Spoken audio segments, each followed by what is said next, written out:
Hi guys, here we are with the winner of the 4th Edison Fiesta, Giorgio Quintavalle. So Giorgio, tell us about the tournament and what you played this weekend. So first of all, I'd like to thank my friend here, Mattia Conte, and also my another friend, Daniele Stella, who sadly is not here. Both of them helped me test a lot this deck and finalize the build that I brought to the tournament. So basically, this is a newer deck to Edison format because we took inspiration from the Dream Frog, but we thought that this was a better deck as a combo deck rather than a control deck with Monarch. Last time I made the top 8. We weren't in a virus format yet, so I wasn't a bit unsure on bringing it back again. But we figured out that this deck had still the best engine in the room, and basically we decided to play anyway because there was also ways to mitigate the virus. So I'll show you. So first of all, 3 Fishburg and 3 Substitute, which these are the main piece of the deck.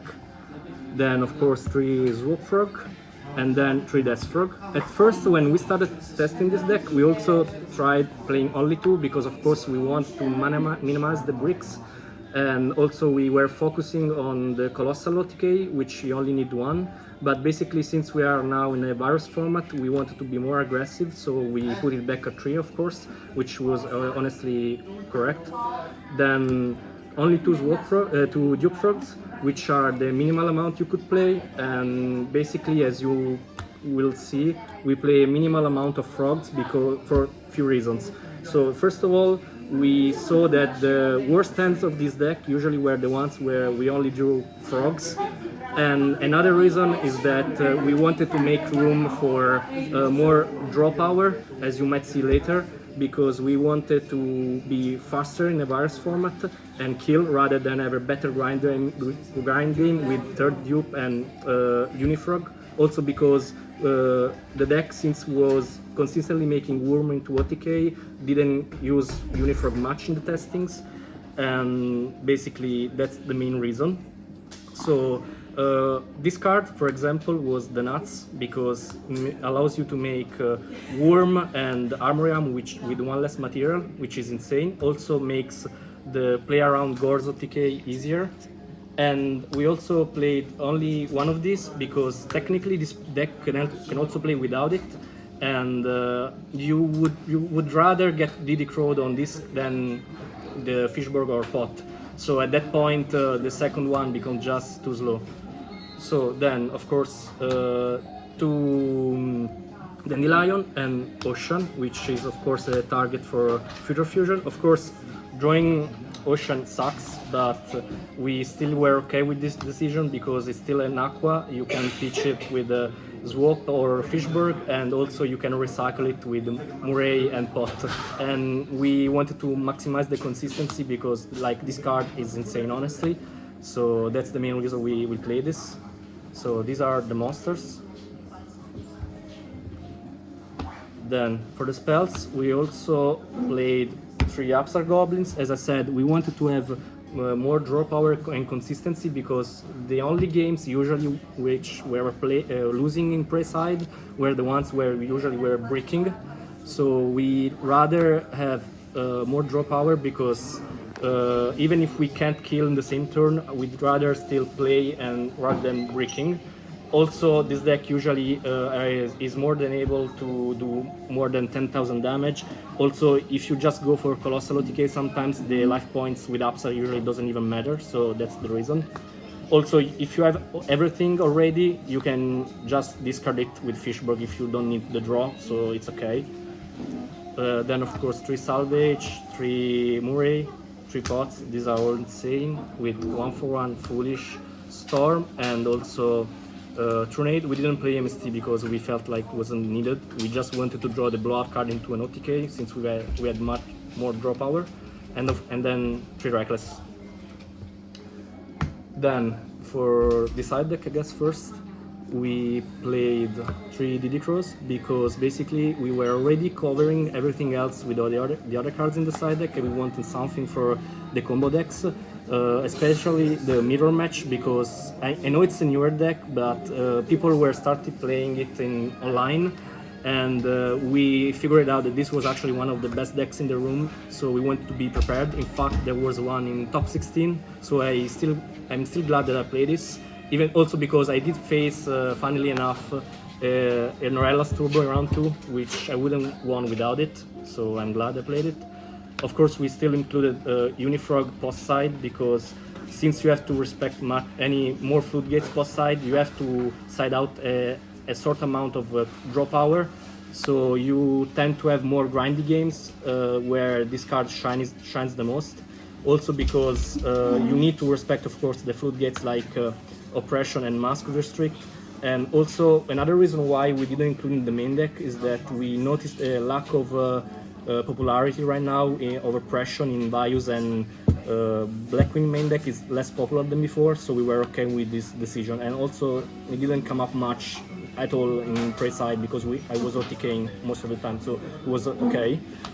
Then MST, of course, for Oppressions and Floodgates in general. Then Brain Control, which we didn't include in the main deck.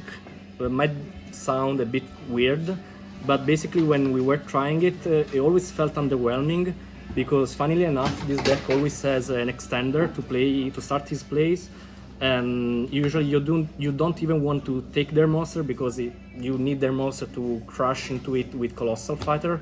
That's another reason. And we also wanted to play less filler cards and more draw power to be consistent.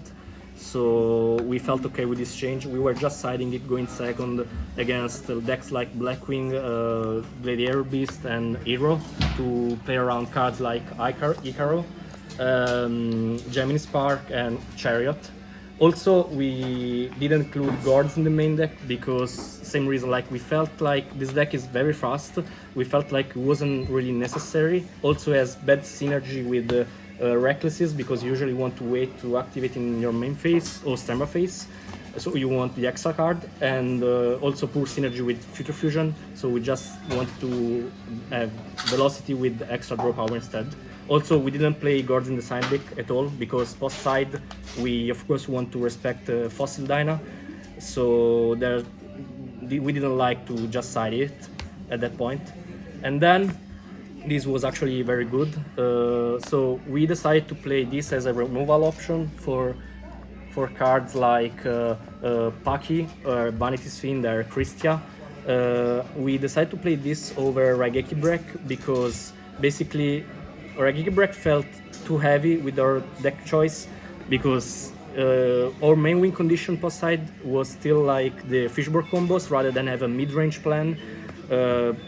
And so every time you don't open Fishberg, Raigeki ends up being too heavy. And also we didn't want to have the mid-range approach with the Caius and Breaker, because it felt slower and worse than just like adjusting your monster ratios to play around Virus. It felt worse than just negating the Virus, which was better for us. Like these cards were insane all the tournament along, and we were happy with that decision.